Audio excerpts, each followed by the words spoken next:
buddy.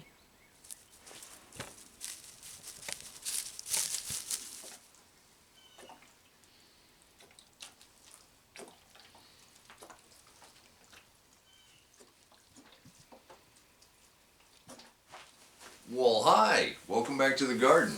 Today is Tuesday, March 28th. You caught me watering the tomatoes. You know, I was asked two questions today. It's going to be much easier to answer them this way.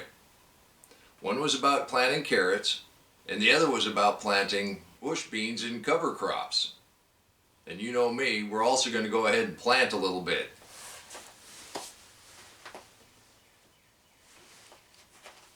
We're going to plant sugarcane. And sugarcane, from what I understand, is a grass. So how do you plant grass? You just kind of scatter it out on the yard, roll it in, water it, and you ought to be good. The packet says world's tallest sugarcane.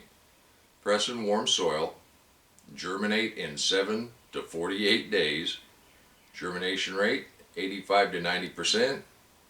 So we'll see what we get. Well, it looks like I'm going to be planting 4 in each one of these. And grass is pretty hardy, so if these all come up, we'll just go ahead and separate them out. And then within a week or a month, we ought to have sugarcane coming up. The first question I was asked today was about bush beans in cover crops.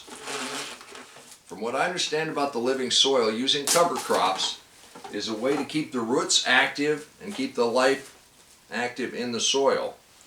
Now on a large farm, what they do with the cover crops is when it gets about time to plant, they take and crimp those down.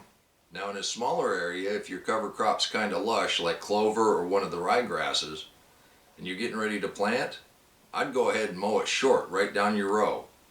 And then wherever you want to plant, I would take a spade and I'd cut just a little hole out.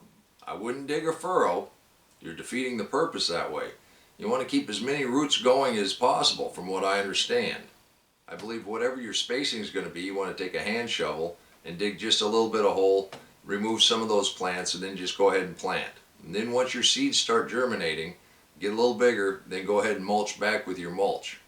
I've not quite got into the whole cover crop deal, but on the large scale, it seems to work just fine for the farmers. The other question I got was about planting carrots in the deep mulch. The viewer indicated that their carrots had not come up yet. Wanted to know, should they replant? In zone 8, is it too late to plant? I'm not sure why your carrots hadn't come up. I don't know how much you covered them.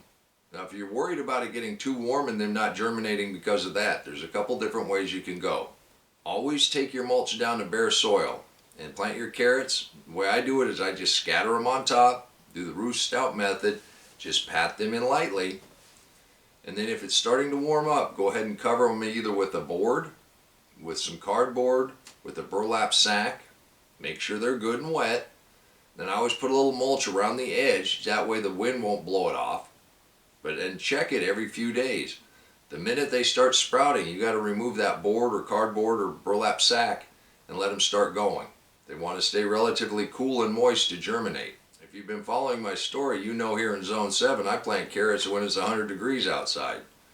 Just by covering them, they go ahead and germinate just fine, and then by uncovering them, don't let them get too leggy, otherwise they will succumb. But the minute they start germinating, go ahead and uncover them, and I've done okay. And that would be my advice. But if you're going to plant carrots in the deep mulch and you're going to put a little mulch back on them, just a very light little bit. Carrots, lettuce, there's a few things that really don't like to push up through the mulch at all. I sure hope you found that helpful, and that just goes to show you can do this too. There's a lot of different ways to garden in a deep mulch living soil. There's a lot of ways around the barn. My way's not necessarily the best. I'm just showing you the possibilities. I do want to thank everybody that sends in comments. I read them all, and I try to respond to every one of them. And sometimes it takes me a little while, and I apologize for that. I never thought this channel would be big enough that I wouldn't be able to find everybody's comments, so I do apologize if I missed you. It's not on purpose. Well, I think it's time to go ahead and pick some radishes.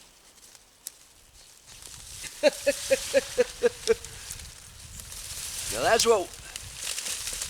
that's why we do it. because these are going to taste great. You can do this too. I think there's another one here. Yeah. Now you can do this too. I encourage you to get your hands dirty. It doesn't matter what size your garden is. You can take a small container, put a seed in it, don't forget to water it, set it on the windowsill, and you'll be amazed at what you get. You want to learn what I've learned about living soil? Click that link right there and I'll meet you back in the garden. If you want to see what I do as far as deep mulch, click that link right there and I'll meet you back in the garden. And until next time, remember, take care of yourself, take care of your family, and God bless you. Come on, let's plant. Let's go plant garden.